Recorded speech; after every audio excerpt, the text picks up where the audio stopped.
All right, welcome. Thank you all for coming out on a beautiful autumn afternoon here in stark Vegas. It's a great pleasure to welcome you to the first CHASES lecture of this 2017-2018 academic year. If you're marking calendars, in January, Sterling Evans will be here, and in April, John McNeil will be here. So we're excited about our other lectures this semester as well. Today it's a great pleasure to have Randal Hall, who is an associate professor of history at Rice University and also the editor of the Journal of Southern History. He's a scholar of wide-ranging interest. He's published in a number of divergent fields, and he's coming into environmental history. He's going to talk a little bit about that today. He's the author of 2 monographs, his most recent being Mountains on the Market, Industry of the Environment in the South, which is the University of Kentucky in 2012. With John Bowles, he co-edited Seeing Jefferson Anew in his time and ours with the University of Virginia Press in 2010, and recently published and edited for publication, and that's just this very year, Alexander Smith's 1811 account of a rape that occurred in Virginia in 1806, which Dr. Hall has titled A Rape in the Early Republic, Gender and Legal Culture in an 1806 Virginia Trial. Among his current projects is the one that he's drawing from today, which is an examination of the long Anthropocene in American history. It's a project that grew out of a 2-semester course that he taught at Rice University to advanced students and graduate students there, and that was done under the auspices of a Mellon Foundation grant to Rice University's Humanities Research Center. And we're very pleased to have him here today, so please join me in giving Dr. Hall a warm welcome. Mark.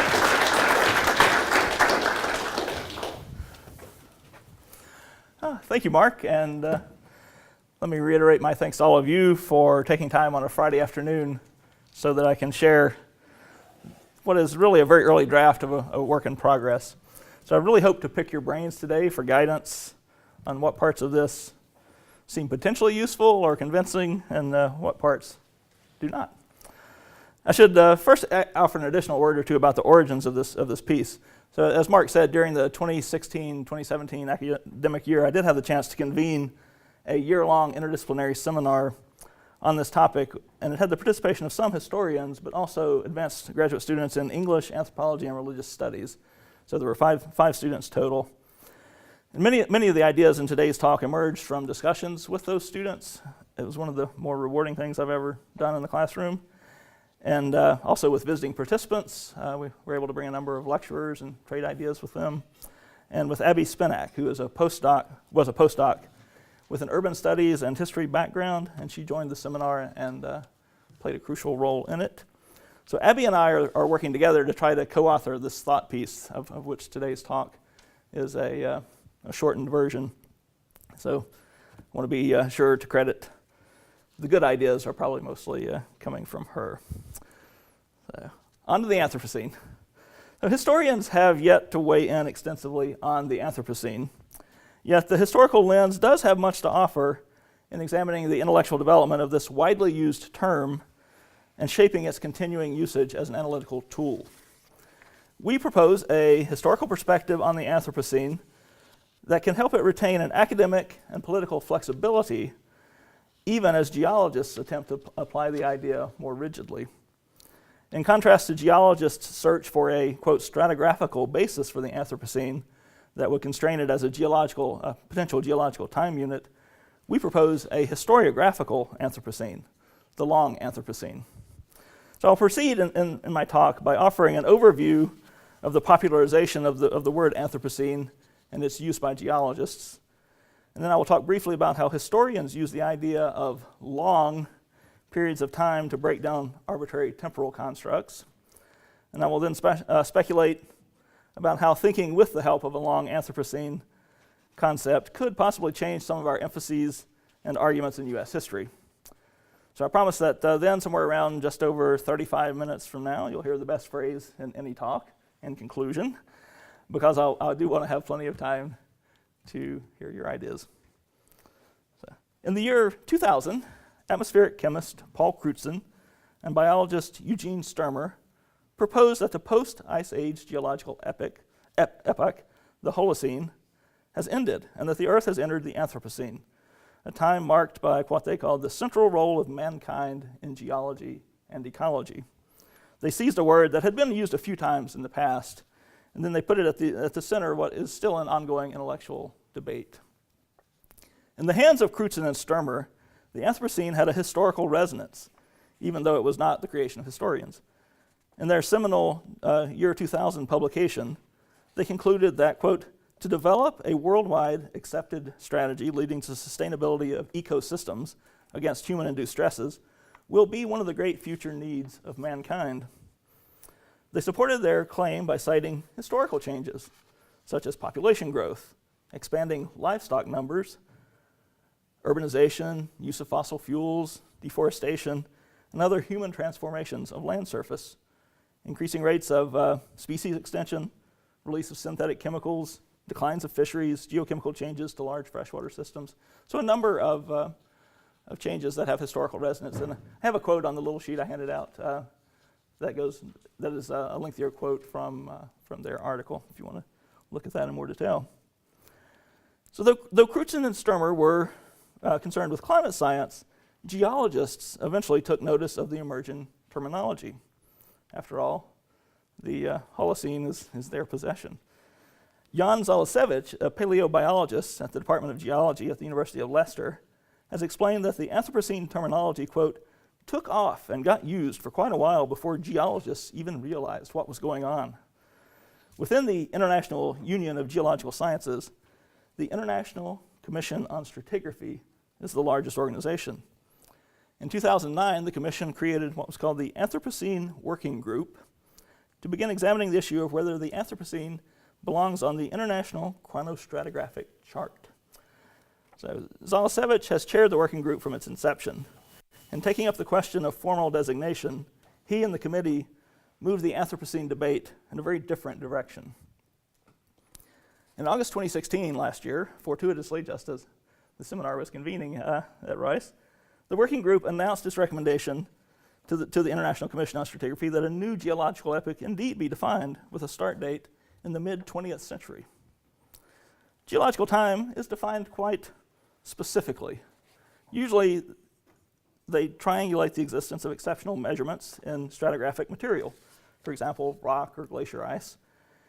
Each of these potentially becomes a marker called a global stratotype section and point, or colloquially a golden spike that marks an important spot.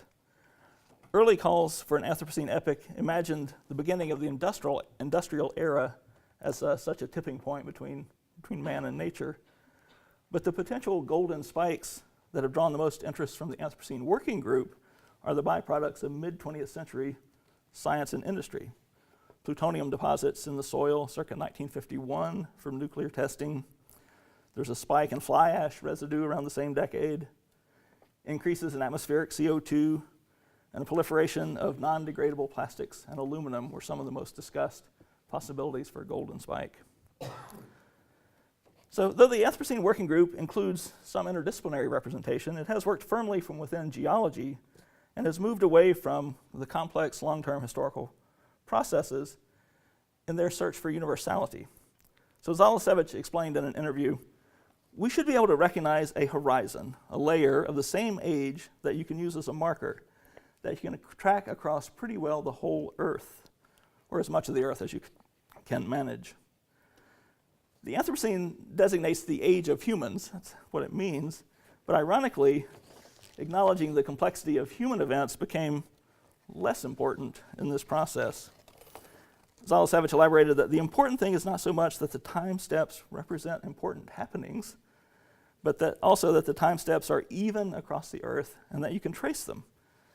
The trouble with the Industrial Revolution and with all the earlier impacts of humans is that they took place at different times, at different places around the Earth. They spread around the Earth to give what is called a diachronous signal.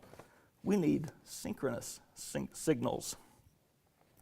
As a result, then, the working group voted, though they weren't completely in agreement about this, that the post-World War II plutonium fallout residues around the world represented the best potential stratigraphic marker of the Anthropocene, supplemented by some of the other signs of increased human activity.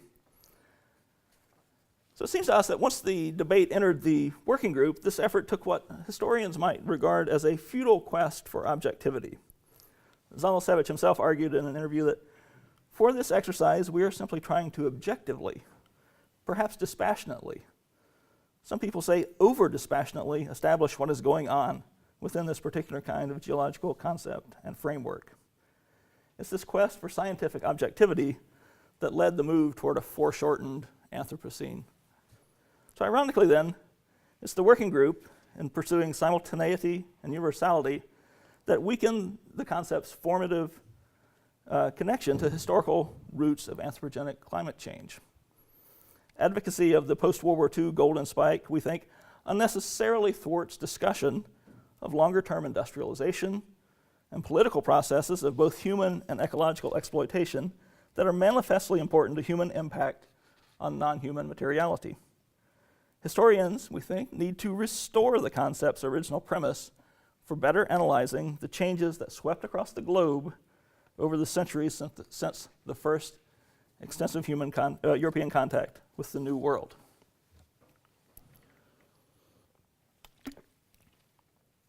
So why a long Anthropocene?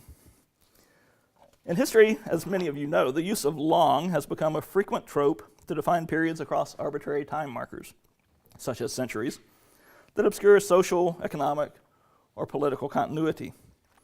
The conceptual work of extending these boundaries highlights continuities as a worthwhile focus of history, alongside the more dramatic periods of rapid change. Perhaps the strategy's most widespread use, with obvious relevance to the Anthropocene, builds on Fernand Braudel and the Annales School's insistence on the longue durée, a lens that privileges the enduring political and economic structures through which historical change plays out, versus the history of events, which is the contrast with longue durée. So subsequent periodizations influenced by Braudel include Eric Hobsbawm's long 19th century and Giovanni Arrighi's long 20th century, and they further insisted on the importance of entrenched political and economic structures and hierarchies within global history. Rethinking history through long centuries has allowed historians to reorient a seemingly neutral scientific way of organizing the past through standardized time, and to make it instead about politics and hegemony. Beyond the longue durée, one of the more powerful recent arguments bringing new political light to old periodizations was Jacqueline Dowd Hall's 2005 article on the long civil rights movement. It extended the movement's activist and intellectual origins back to at least the 1930s and recovered its ongoing relevance into the 21st century. As Hall has written, remembrance is always a form of forgetting. She argues that how historians decide what constitutes a historical era of significance necessarily creates unnatural breaks and silences continuities that may have had real significance in the past, but may be politically inconvenient for the present. In the face of consensus periodization work, she argues, the historian must make the past, quote, harder to simplify, appropriate, and contain. So following both Jacqueline Dowd Hall's focus on the political work of periodization and the insistence on acknowledging structural constraints exemplified in Hobsbawm's and Arrighi's work, we see the current recommendation to place the Anthropocene in the 1950s as a political act that unduly diminishes it and makes it an event with limited significance beyond its narrow temporal bounds. We thus argue for historians to engage with the long Anthropocene, not because we want to jump into the argument about specific geological periodization, but just the opposite. In the current context, when various periodizations of the Anthropocene have already been put to use politically, we think it is necessary that historians interpret it as a longue durée, analytically part of an enduring political economic structure that has constrained global action over centuries. Just as the long 20th century was not coined to dispute the conventions of the Gregorian calendar, we argue that the long Anthropocene can exist alongside the recent stratigraphical Anthropocene without contradictions. The concept has utility beyond the conventions of geology. We justify the intervention in two ways. First, the long Anthropocene de-universalizes the responsibility for and the impacts from this new geological age of man.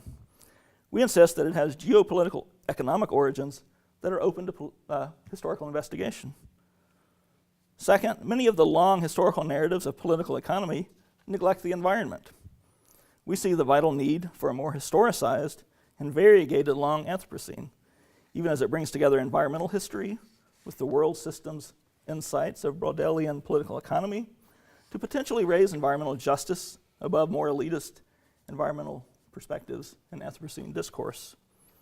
That is, the long Anthropocene would offer a structural continuity that incorporates the recognition that environmental goods and harm, like political ones, are rarely distributed equitably. Historians have acknowledged that objectivity and universality are largely impossible for science or the humanities. Our questions change as our context changes. We need to use the Anthropocene to ask new questions and give renewed emphasis to certain old ones. Unlike scientists, we can and must ask who directed and benefited from the historical activities that have left humans as the predominant molders of non-human environments.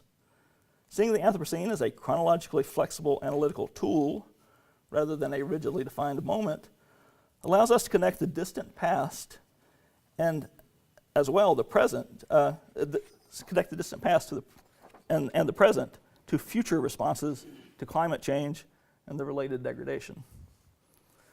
A central critique of Anthropocene discourse is that by universalizing the human impact on geological systems, it makes every single human and political body complicit in geological change. Perhaps the most perverse effect of scientifically defining the geological age of man is that we incorporate the large swaths of humanity who have barely scratched the earth beyond a pre-industrial subsistence. Especially in the case of climate refugees from developing countries, a definition that makes humanity writ large responsible for ecological and climatological changes quite simply blames the victim. At the same time, Anthropocene discourse currently contains something of an absolution for those parts of humanity who have engaged in intensified energy economies, widespread landscape change, and extractive production.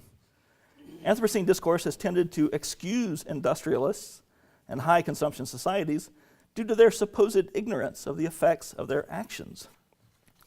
The grand narrative of the Anthropocene, one critique points out, is, quote, the story of an awakening, a story that ignores the fact that human environmental impacts have long been known. And the first two quotations on the sheet I handed out reflect very briefly the fact that in 1864 and again in 1956, people are acutely aware of human impact on the environment and even on geology.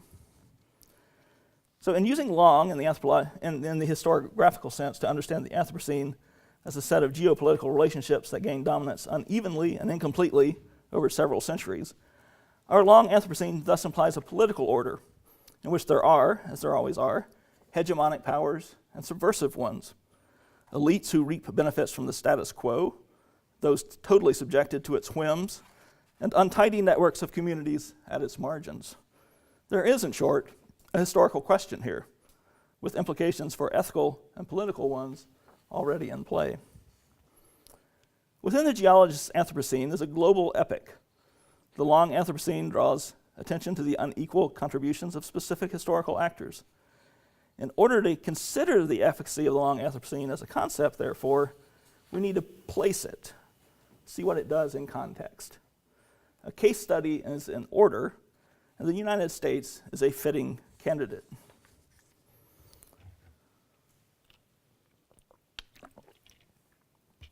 For historians of the United States, taking hold of the long Anthropocene can bring considerable benefit as a way to analytically unify a variety of complex phenomena.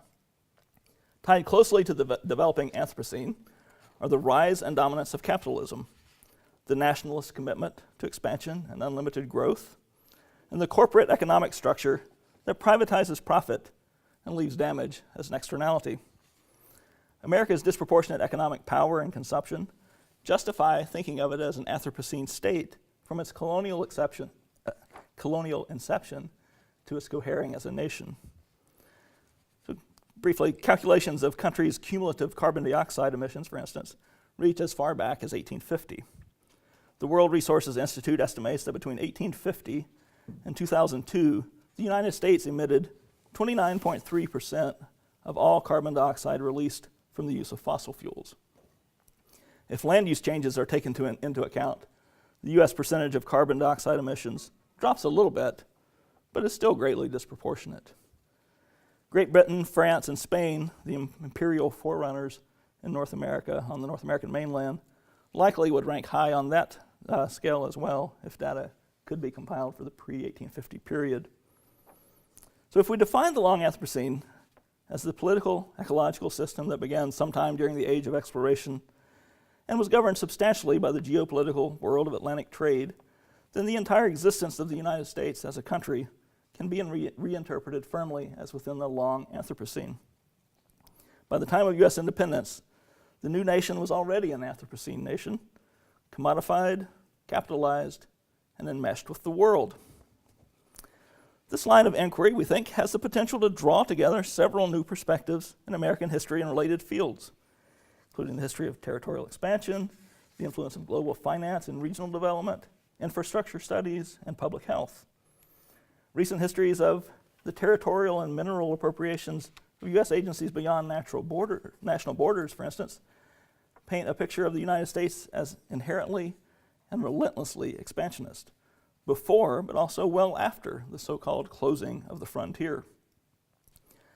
An understanding of the United States as, in the words of diplomatic historian Daniel Immerwahr, a dynamic and heterogeneous polity with borders shifting throughout North America, the Caribbean, the Arctic, and the Pacific, makes sense, especially if one understands the environmental and developmental history of the United States as one of constant speculation in an Atlantic political economic system, always borrowing from the future both in terms of resource availability and finance.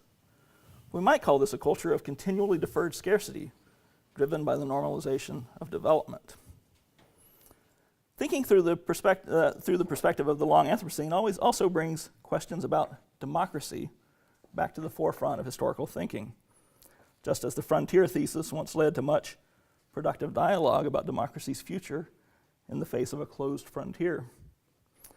We must revisit the relationship between resources and democracy, but rather than doing so via Frederick Jackson Turner, we perhaps need to reckon with David Potter's book, People of Plenty, from the 1950s, which revised Turner and linked American democratic impulses to economic abundance broadly defined, not just abundance from the free land that Turner considered. If the future of the Anthropocene turns out to be not one of a growing overall resource abundance, as has been the case for so long, we need to give historical perspective to what happens to democratic processes in times of resource scarcity or perceived scarcity. As historians of slavery and technology have shown in different ways, even for early America, the already global-looking nation's speculative development depended on continual inputs of concentrated energy, whether human or mineral energy, supplied largely through extractive economies that made energy sources cheap through violence or coercion or both. So even as we critique the environmental externalities of carbon-based economies, 18th century historians such as Joyce Chaplin have challenged us to ask, for example, isn't it important to examine whether or to what extent enlightenment, stable justice among humans, and intellectual and physical security actually depended on fossil fuel technology? Environmental historians have also recently drawn focus to the connections between how ecological systems concentrate energy in, for example, the plains region, plains grasslands, how human use has changed them, and political revolutions. So in insisting that political systems are also energy systems with ecological repercussions, studying the United States as an Anthropocene nation stands to also, we think, renew focus on rural spaces, to see them as necessary sources of what theorists have called cheap nature and salvage capitalism, to use the terms of Marxist historian Jason Moore and anthropologist Anna Singh, respectively. Recent new capitalist histories of westward expansion, unincorporated states, and rural development have shown how a violent, financialized, and internationally networked order governed periphery as well as core throughout American nation building. Seeing these peripheral spaces as equally complicit in the transformation of the national landscape could lead to systems thinking with ecology in mind.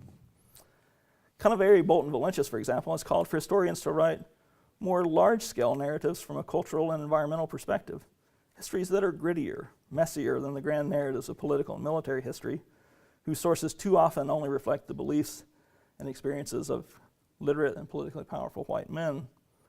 By contrast, she argues, histories that recognize the shared experiences of human bodies and the environments they live in, experiences of both trauma and of health, are an equally rich way of narrating American territorial expansion, and they focus as much on the costs of American westering as the inevitable conquest.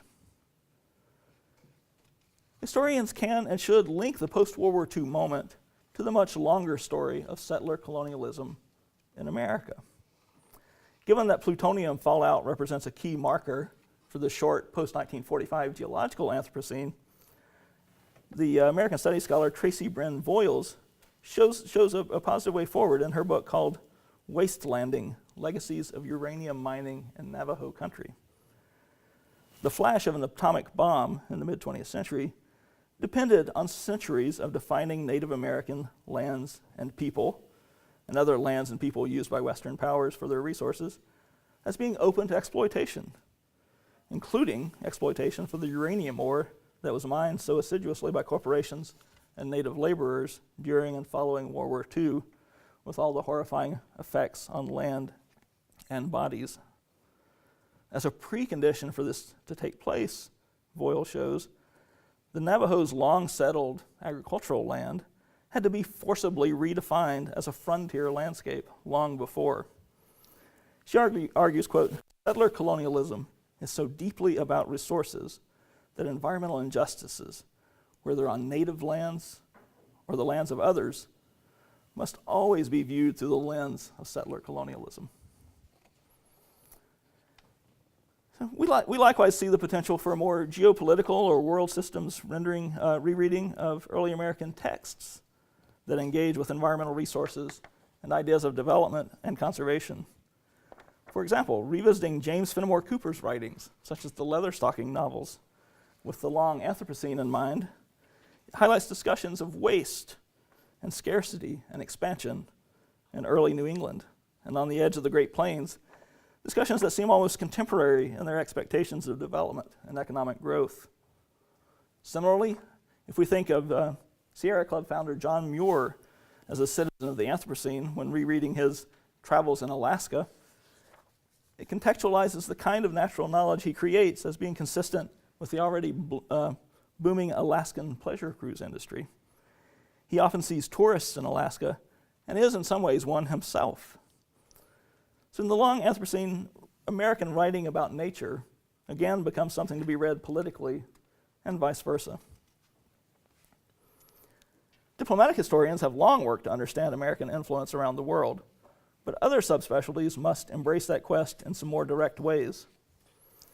We can benefit from adopting Immerwahr's idea of the greater United States, which reminds us of the extent of the country's imperial holdings in various categories during the 20th century. But we have to incorporate more than just colonial possessions if we are to see America's full Anthropocene impact. U.S. history must routinely include attention to the effect that our imports have on places of origin, to the environmental destruction wrought and enabled by our military during foreign wars and occupations and base building, and to the impact of U.S. corporations wherever they do business with the backing of our country's power. All of these should count as American history if we think through the long Anthropocene. In the case of the United States, the Anthropocene nation is a hemispheric and often global force, and has been for quite some time. At the same time, though, to grasp the long Anthropocene, we must also ask more questions at the regional scale that center the American West, the South, and the Midwest. So the clear effects of climate change include more extreme weather. We all know that, including both intense rainfall and drought. The South and the West and the Great Plains states have struggled with these issues all along. If the coexistence of liberal economics and authoritarian politics were to turn out to be an impulse in the emerging Anthropocene, studying the South might well provide some history to answer new questions. Do we know enough of how Southerners adapted to flooding and wetlands? Of how Westerners have handled aridity and semi-aridity? Environmental historians have made many forays into these questions, but too much of American history writ large still relies on the Northeast and the Mid-Atlantic as the exemplary American locations. Perhaps using the long Anthropocene can result in a better balance. So in his book, River of Dark Dreams, Walter Johnson referred to the stagnant field of agricultural history. As critics have pointed out, his comment is untrue. There have been a wealth of good studies of agriculture and rural life in recent years. But his error might be symptomatic of mainstream American historians' failure to integrate that understanding of rural regions and agriculture into larger interpretative schemes. To understand the American Anthropocene, past and future, the development of agroecology would have to be front and center. For just one example, according to the Food and Agricultural Organization of the United Nations, the total greenhouse gas emissions from livestock supply chains presently represent 14.5% of all human-induced emissions. Most of that's from cattle. Historical topics ranging from U.S. government grazing policies to popular attitudes toward extinction and wilderness are implicated in these figures, and the links need to be drawn out. Urban areas are famously more efficient per capita, but like the foreign locales affected by American trade, the rural areas must be better understood not only on their own terms, but also for their integrated impact as providers of urban food, energy, manufactured products, water, and recreation, and as recipients of urban waste and pollution. So we can think here of William Cronin's Nature's Metropolis, a brilliant book, but how many books of a similar complexity have we seen since 1991, I believe, when that came out? So moreover, overcoming metropolitan ignorance of rural and small town landscapes and people has become a pressing political desire of progressives due to political developments in 2016. And the task should be taken up by historians as a need of the Anthropocene as well. So to gain the tools that we need to write history for the Anthropocene, historians will need to welcome engagement with other fields.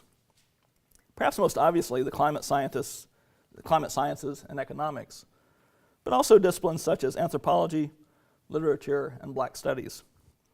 For example, the idea of precarity, which is used by the anthropologist Anna Tsing in The Mushroom at the End of the World, a book that came out a couple of years ago. The use of that idea needs the long-term perspective that historians handle best. If the Anthropocene future is one of negotiating precarity amid unpredictable change, historical tools can be redirected to understand the many layers of society that have long showed resilience through environmental precarious conditions. These topics will often overlap the imperative to better understand life in the world outside the coastal metropolises. The shock of the Anthropocene may simply be that the prosperous will experience what minorities and poor people have long known America to be. Studies of environmental justice are few and concentrated on the recent past. Historians need to draw those questions backward across the centuries. A history of and for the Anthropocene also will give greater attention to disasters throughout American history. The human aspect of so-called natural disasters is well recognized. Hurricanes, for example, are not a disaster unless humans have built unwisely. But maybe we should try reinterpreting other calamities across American history with the language of disaster that the Anthropocene will demand for its ever more powerful floods and storms. For instance, could we productively think of the roots of the Civil War as part of a disaster, with degradation and reckless use of land and brutalized labor resources, Jason Moore's cheap nature, laying the foundations for the violence, just as urban land use decisions set the stage for human disaster during hurricanes. The U.S.-Mexican War and all variety of engagements against Native Americans might well be seen in large part as resource-driven disasters that led to further land use changes, contributing to the long Anthropocene. With the Pentagon presently increasingly alert to climate change as a driver of similar disastrous violence in the future, we may be alerted to different historical questions along these lines. Infrastructure, too, must be made more visible if we are to have a history of and for the Anthropocene. Much of American state building has revolved around creating infrastructure or adapting geographical features as infrastructure to exploit natural resources for growth and consumption. Likewise, infrastructure construction will be primary in future governmental efforts to mitigate the effects of climate change.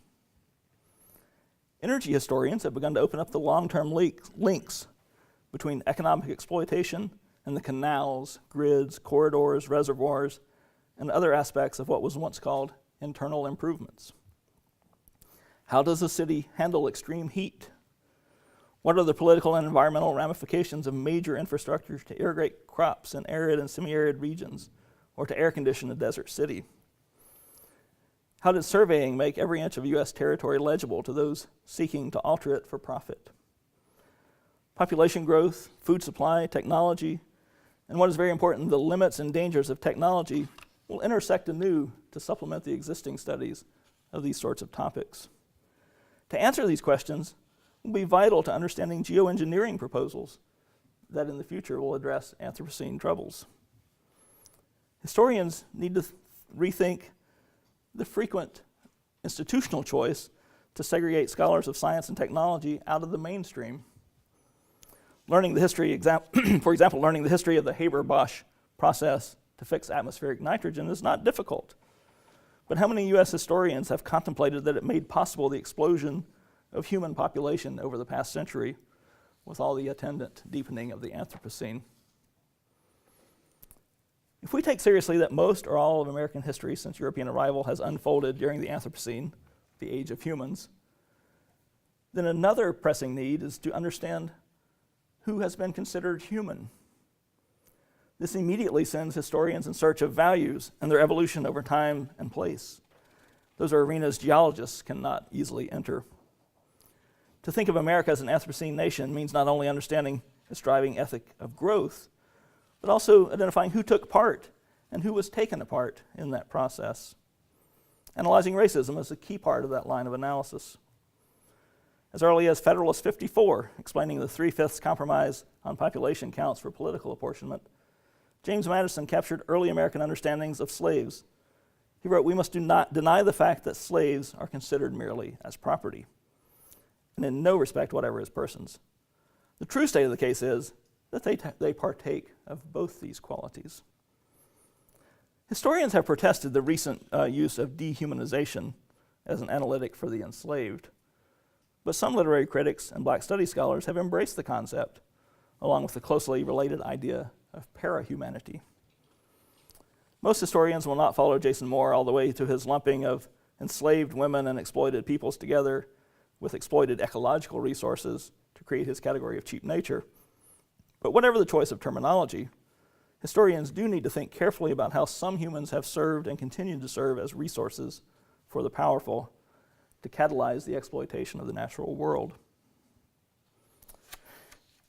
Reckoning with the body is closely related to defining human, and historians need to do more thinking about the body.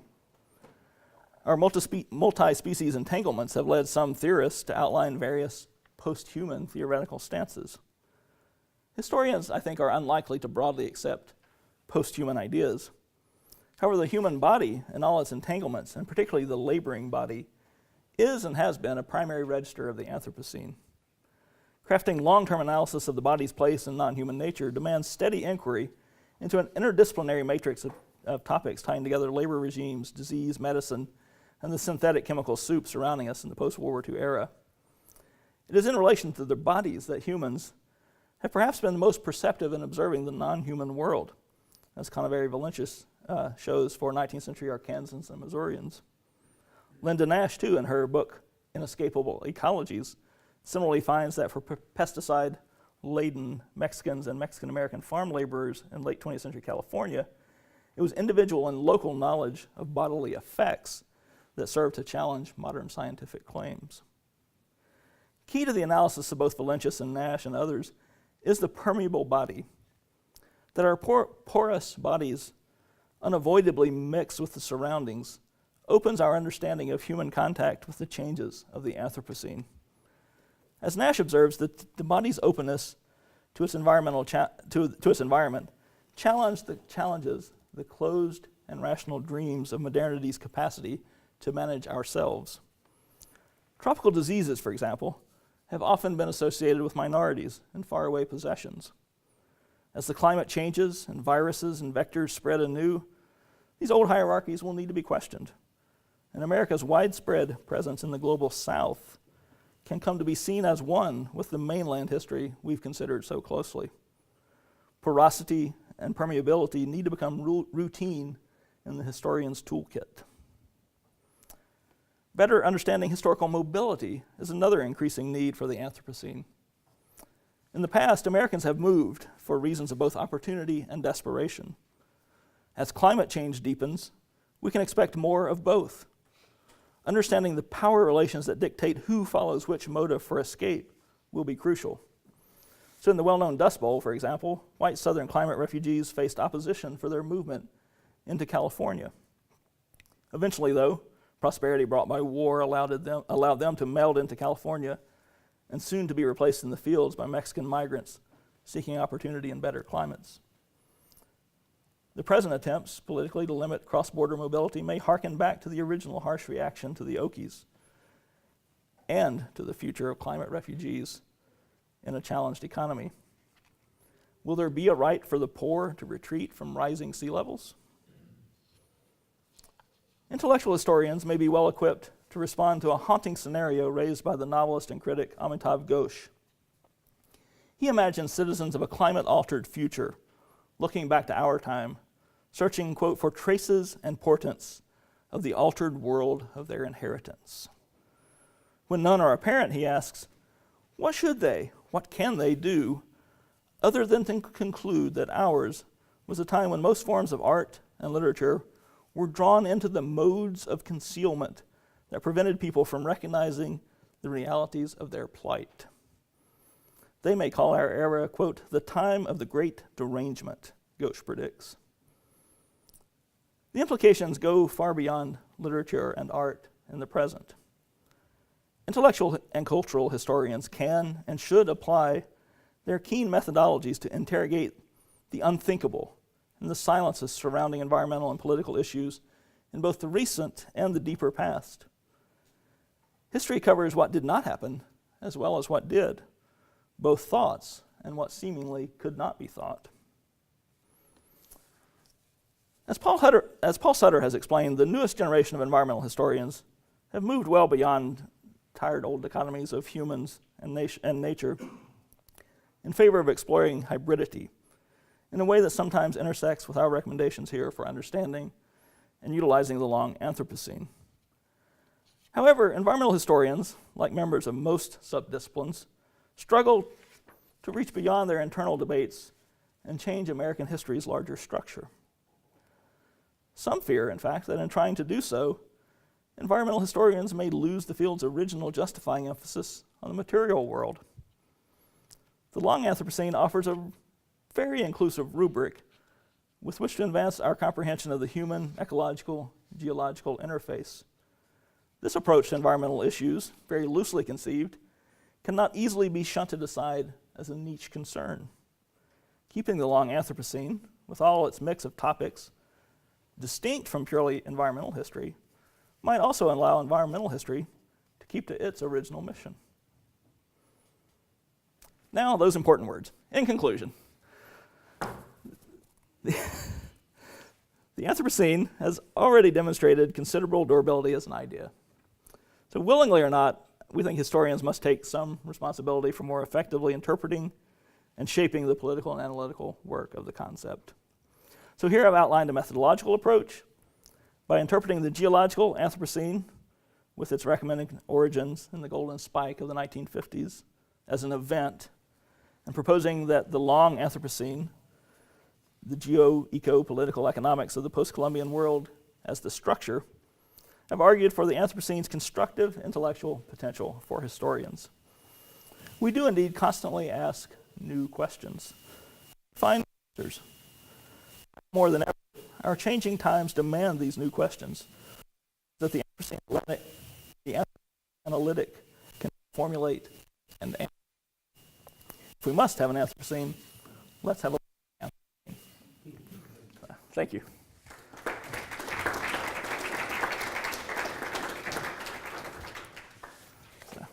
Dr. Hull, I'm sure we'll be glad to take questions, and we would actually welcome them. It's the same thing I said. I would definitely welcome questions and ideas as to whether this holds up and whether parts of it hold up better than others, whether it's interesting or a statement of the obvious. So I am open to input. This is a work in formation that needs guidance. I have one. If Anthropocene refers to the era of human impacts on our environment, is there a time when this idea was not apparent? For example, let's say 30 million years ago, or whatever, it's an arbitrary number, when the first humans began to construct canoes out of wood. I mean, that's an impact on our environment, especially if they take the trees, from near rivers and waters, erosion might follow. So that's my question. Is there a time where humans existed, where there was no human impact on our environment? I think the answer is no, that there was never a time when there was no human impact. And the people I've read in these discussions, though, the earliest that people seem willing to apply the Anthropocene is the origins of agriculture. It's a time when their impact becomes more systematic, more widespread, and sort of longer lasting. But yeah, the concept is fuzzy and demands definition. I think you can't use the concept without defining how you're using it. We're trying to define it in a way useful specifically for historians, where reaching all the way back to the advent of humans would be maybe useful for archaeologists.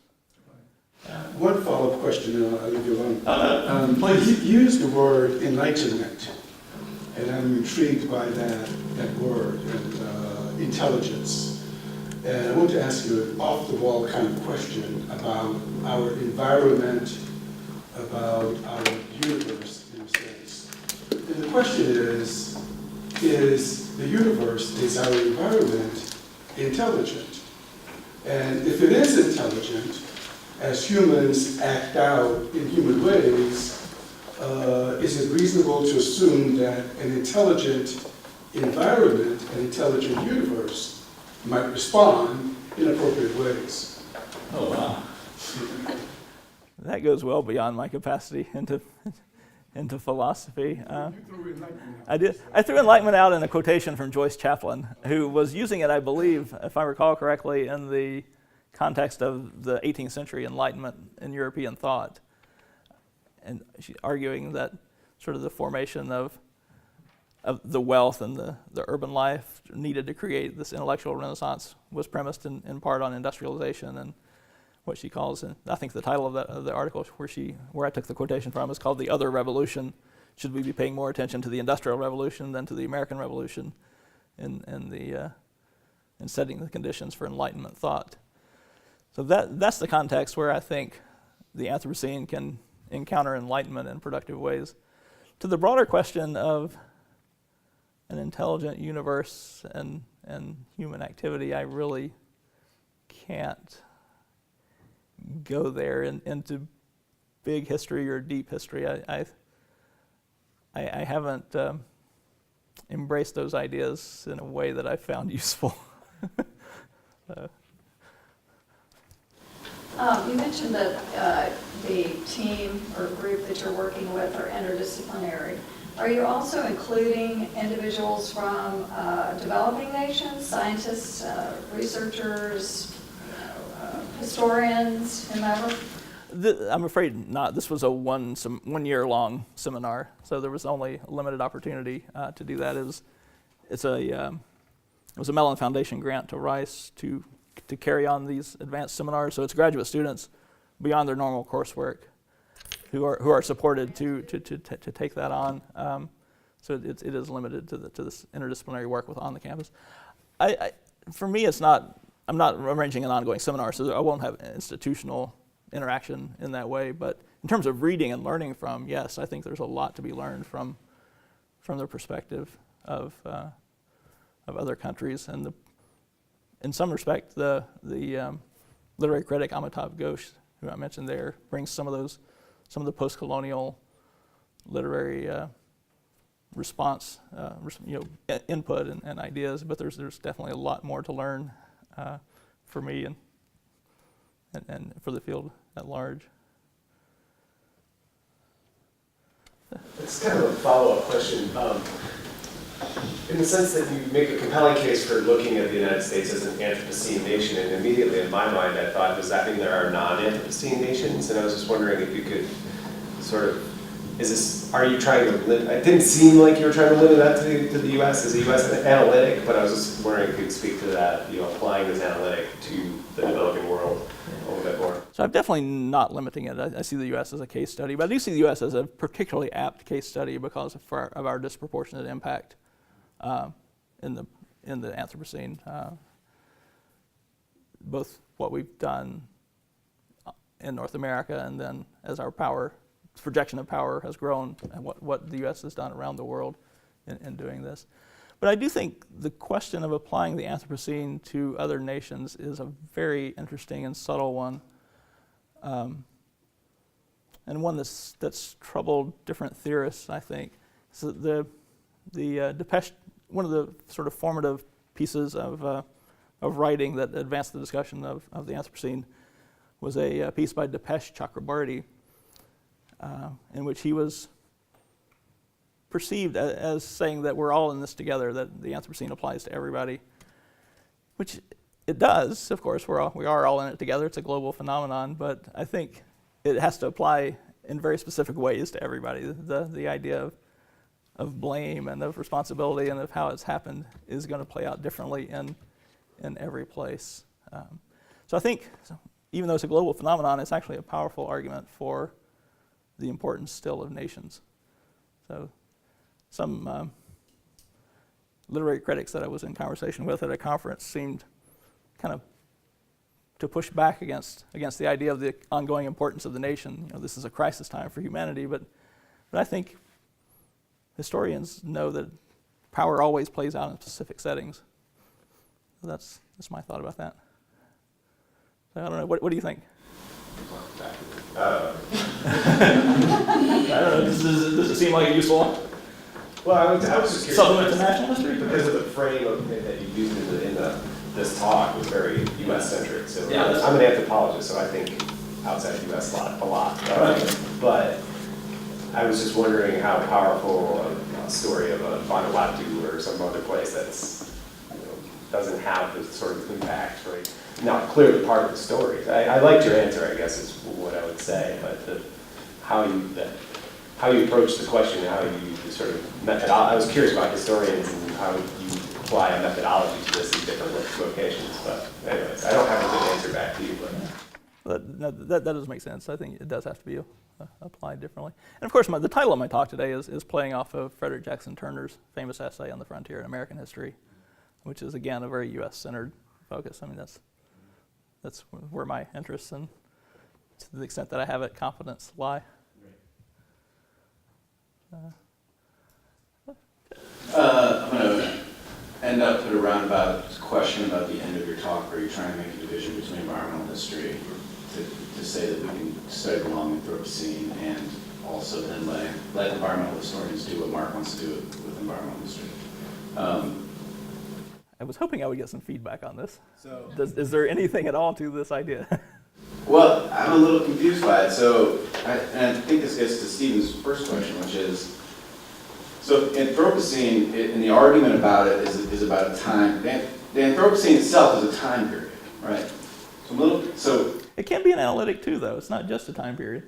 Okay, but the way you set it up, right, with the golden spike and the beginning of the Anthropocene working group, that's all about when does it start? How do we identify when it starts? Yeah, for geologists, it's a time period. Yeah. I'm not sure why we need to redefine it for other people. Isn't there enough utility in it if we just leave it as a time period? So, this gets to like the nature of what you want to do by lengthening it. So you set it up as it's an argument, in the way I've always understood it, it's an argument about how we start this time period, right? A time period that is influenced by humans in a way that the Holocene and all these other epics haven't ignored. Right, yeah. Okay, so I'll just cut to the chase. Defend for me how this is different than environmental history, because you could read your talk as, I'm going through all of American history, and I'm just saying, like, here's where the environment matters, right? And you went through everything, right? The nation state, the economy, rural, urban, labor, the body, right? So, but a lot of that sounds to me as just environmental reading of the past. So again, identify for me where Anthropocene, long Anthropocene begins and ends, and what is left for environmental historians. It's a great question. One I anticipated and struggled to formulate an answer to in that paragraph you single out. The answer I came up with is that it can serve more effectively to link together very long, not clearly materially linked ideas, maybe. So like one of my favorite pieces I read that helped me think about this was the Tracy Boyle's book on wastelanding, which ranges from first Spanish contact with the Navajos, redefining settled country as unsettled, to 1950s westerns, where she's filming, where western movies are being filmed in one direction while uranium is being mined in the other direction on the same spot in Nevada. So the pulling together of long periods of time in looser ways, I think, than environmental history does, is what I think this could do, and one thing I think this could do. But also, I think it can, thinking through the long Anthropocene could allow one to think about non-material framing conditions that make this conducive. So you could do more politically or culturally distinct studies without doing the material side, and leave the material side to environmental history. I think. It's not a satisfying answer, but I have a long way to go to answering that. Randal, I'm in the midst of taking a perhaps fatal fight with the whole profession. Great. I'm with you. That's over this idea of just the long, fill-in-the-blank historical narrative. Okay. I think that the way you set it up, it absolutely works, because humans' relationship with nature is inevitable. But if we strip away that inevitability and we think purely in terms of historical processes being long, doesn't that on the one hand suggest an inevitability in which the present is absolutely and always connected to the past? And on the other hand, don't long narratives thereby strip away the notion that people didn't live in the past, they lived in their own present? Right? So it takes away all contingency, it takes away all, I hesitate to use the word because of its connotation now in the literature, it takes away all agency, right? So what are we doing exactly with long narratives? You mentioned Hobsbawm, you mentioned Uredi, you mentioned, what did you mention? Randal. Yes. Oh, and Hall. Yeah. But then and you also mentioned Walter Johnson in a different context, but he himself, in his essay on agency, speaks against the notion of long narratives. Because he would say that we already know the past that exists, because we live in our own present. But they didn't. Mm-hmm. They had to shape their present. I don't really know what my question is, other than the fact that I've been bothered by long narratives, and it's very prevalent in my field, the long Civil War, right, which I think has no meaning. But also, let me jump on his back a little bit. In fact, that wasn't a bad metaphor. Let me jump in on it. It's necessarily teleological, you're ending with this moment of the Anthropocene when we have this nuclear moment and the world is forever changed. Right. So if you're going to go back and explain things, it's like Andy's saying, isn't that sort of what you're saying? But I Again, you're not giving agency to like creating this moment, because you already know the moment is going to happen. I want to jump on this back too. Okay. Just a little more. Because, this whole notion of long anything may suggest that we're always in the present. That is, and we historians do look in the past, but if you look back at the Civil War or any other period of American history, they are thinking present. So it would seem to me that we never really leave the present, even though we're thinking historically that there is a past. Yes, I actually think it's naive to think we can ever not think in the present. I think history is inherently revisionist, and that's not a bad thing. The past doesn't change, but what we ask of the past changes constantly. And if we find it useful to ask a question that pulls together a longer explanatory narrative, I don't think that's a bad thing. But what if, we already know how the story ends though, right? Right. We always know how the story ends Right. because we're always in the present. Of course, but so doesn't that suggest then that we're going to be looking for things that fulfill how the story ends, rather than knowing that, let's use my hypothetical that I can speak to. We know that the Civil War ends in 1865 with Union victory and emancipation. 1862, no one knows that. Right. So if we look at a long, and take Reconstruction, we know how Reconstruction ends, right? Devastating stuff. Mm-hmm. So doesn't that mean in the long Civil War narrative, we're going to be looking back for things that fulfill the narrative of the story and how it ends, rather than looking at the moments of contingency, rather than looking at the tortured moments of a given present, without the knowledge that 1877 is lingering in the future somewhere. But you can't never not know that. So I think, Right, it governs how we interpret sources and then write the history. but we have to establish a narrative on some basis, because you're never just writing down everything you find. So you're inherently crafting a narrative of some sort, and I think we craft it in answer to questions that change constantly. So my hope is that, in thinking about the long Anthropocene, is that we can have new questions. I think there will be new questions as times change, because there are always new questions when times change. And to the extent that we can protect methodologically unduly abusing selectivity, I think we have to depend on disciplinary conventions of peer review, of rigorous research, of using our imagination. I think that's the best we can do. I think that's my sense of epistemology, but that may not be satisfying at all. But I don't know what to think.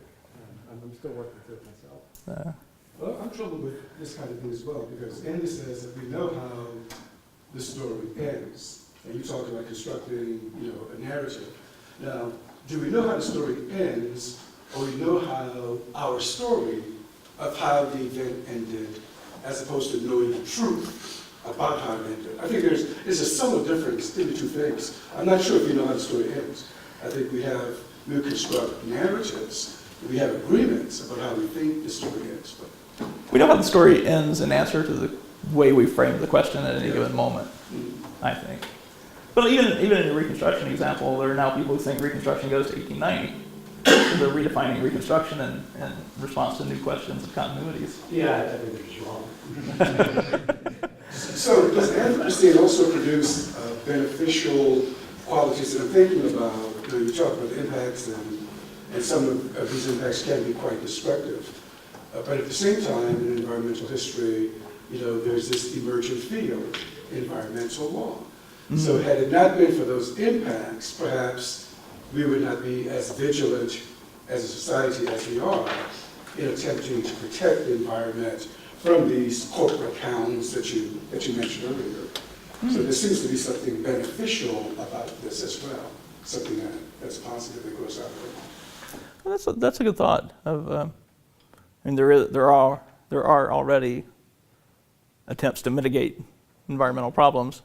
So that's in the future. If climate change plays out as predicted by theorists of the Anthropocene, with a lot of damage, there's going to be a lot more need to mitigate and litigate around the Anthropocene. So I think questions might well form to look back at the roots of environmental law. Those questions might become more important with time. One more question. I know Davida has a question. Yeah. Well, thanks a lot. I mean, I took it as a sort of map of what is out there and how to systematize it, or trying to, dig into, how history can fit into the picture and do its part. I think, it's one of those talks that, it's like, it would be more fit for a workshop, an intense workshop of 2 days, because there are so many things, right? So, but I want to talk a little bit about, or ask you something about this idea of an objective mark, right? So the plutonium and so forth. So again, here we're dealing with this idea of the, sort of nuclear exceptionalism after the nuclear energy came in, everything has changed and so forth, right? So, and that is, what's going on? There you go. See, I'm talking about nucleus. Yeah, right. So, I mean, there is already a sort of problem with that, idea that you can objectively assess when the Anthropocene started, right? Yeah. I mean, which for the narrative of objectivity, which is a little bit fictional, of course, it has to be homogeneous, synchronic, and something else that you mentioned. Universal. Universal, right? So, of course, it's impossible. And because history has to deal with more complex kind of phenomena, I mean, history cannot accept to deal with such a definition, right? So I really take your idea of using the Anthropocene as a conceptual tool very useful. But that goes to another question that is actually a risk for me. That is to disentangle the material and the sort of conceptual analysis of what's going on. The two actually should go hand in hand. And if we separate that, I think we commit a sort of, we add to the messiness of the confusion of the analysis, right? So there is one issue that I was thinking about. Now I think I lost in my notes what I wanted to say. But there you go. There is a similar way in which, for example, this is a geographer, Andrew Barry, analyzes the problem of how controversies, and the Anthropocene is a controversial issue, right? Or at least has been transformed into a controversial issue, as Noemi Lessons has documented. So the idea of political situation that he uses is very interesting, because he basically claims that you can study how the material entanglements in controversies can be explored through basically the idea that controversies in the past play always a role in controversies in the present. And so basically retrieving old controversies to construct arguments in present controversies is crucial for understanding maybe this longue durée, or maybe these connections that you are trying to establish through the concept across different time spans, right? And so, of course, it matters talking about the exploitation of the Navajo for the use of uranium and then plutonium and so forth. Of course it matters, and of course that history matters in order to understand where it comes from, in order to understand and to contextualize the debate. The Anthropocene is not a scientific, just a scientific fact, it's a history of exploitation, right? So not just over nature, but over people. Yeah. So I think, I'm just, throwing Barry's name on the table, but he's one of those who has tried to understand the material entanglement of political violence, controversy, and use of past controversies as a way to construct arguments in the present. That's a that's a very helpful suggestion. I don't know his work, so I'll seek it out. Your comments, though, raise two thoughts for me. First, I was shocked when I started reading and listening to interviews with Jan Zalasevich, the head of the Anthropocene Working Group, the geologist, just how naive I thought he was in saying that they were succeeding in objectively thinking about the problem. That I haven't read a lot of history of science, but I've read some, and I thought that the first thing you know if you're a historian of science is that science is not objective. It works in different ways, but it doesn't achieve that pure objectivity, that dispassionate encounter that he suggests that they were achieving. So that I think humanists definitely have to move beyond. We can't help but move beyond his view of how the Anthropocene worked. But my second thought, though, about old controversies, one of the things that I'm hoping to do in my new project, in the larger project, is I'm looking specifically at the 1950s and a very famous gathering of people who think about environment and resource issues, or who were thinking at the time about environment and resource issues. I don't know if anyone's ever looked at, there's a massive book called Man's Role in Changing the Face of the Earth. It's about 1,200 pages that summarize this major conference. But when I started delving into that, I was shocked by how many of the discussions there mirror what that have reemerged into today's discussions. So the old controversies and the new ones are running in some very similar ways that I'm hoping to do a lot more exploration of.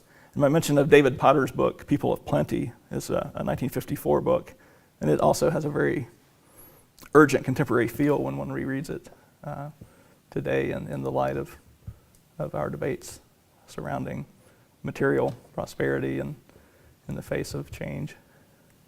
So thanks for the suggestions. Let's thank Dr. Hall again.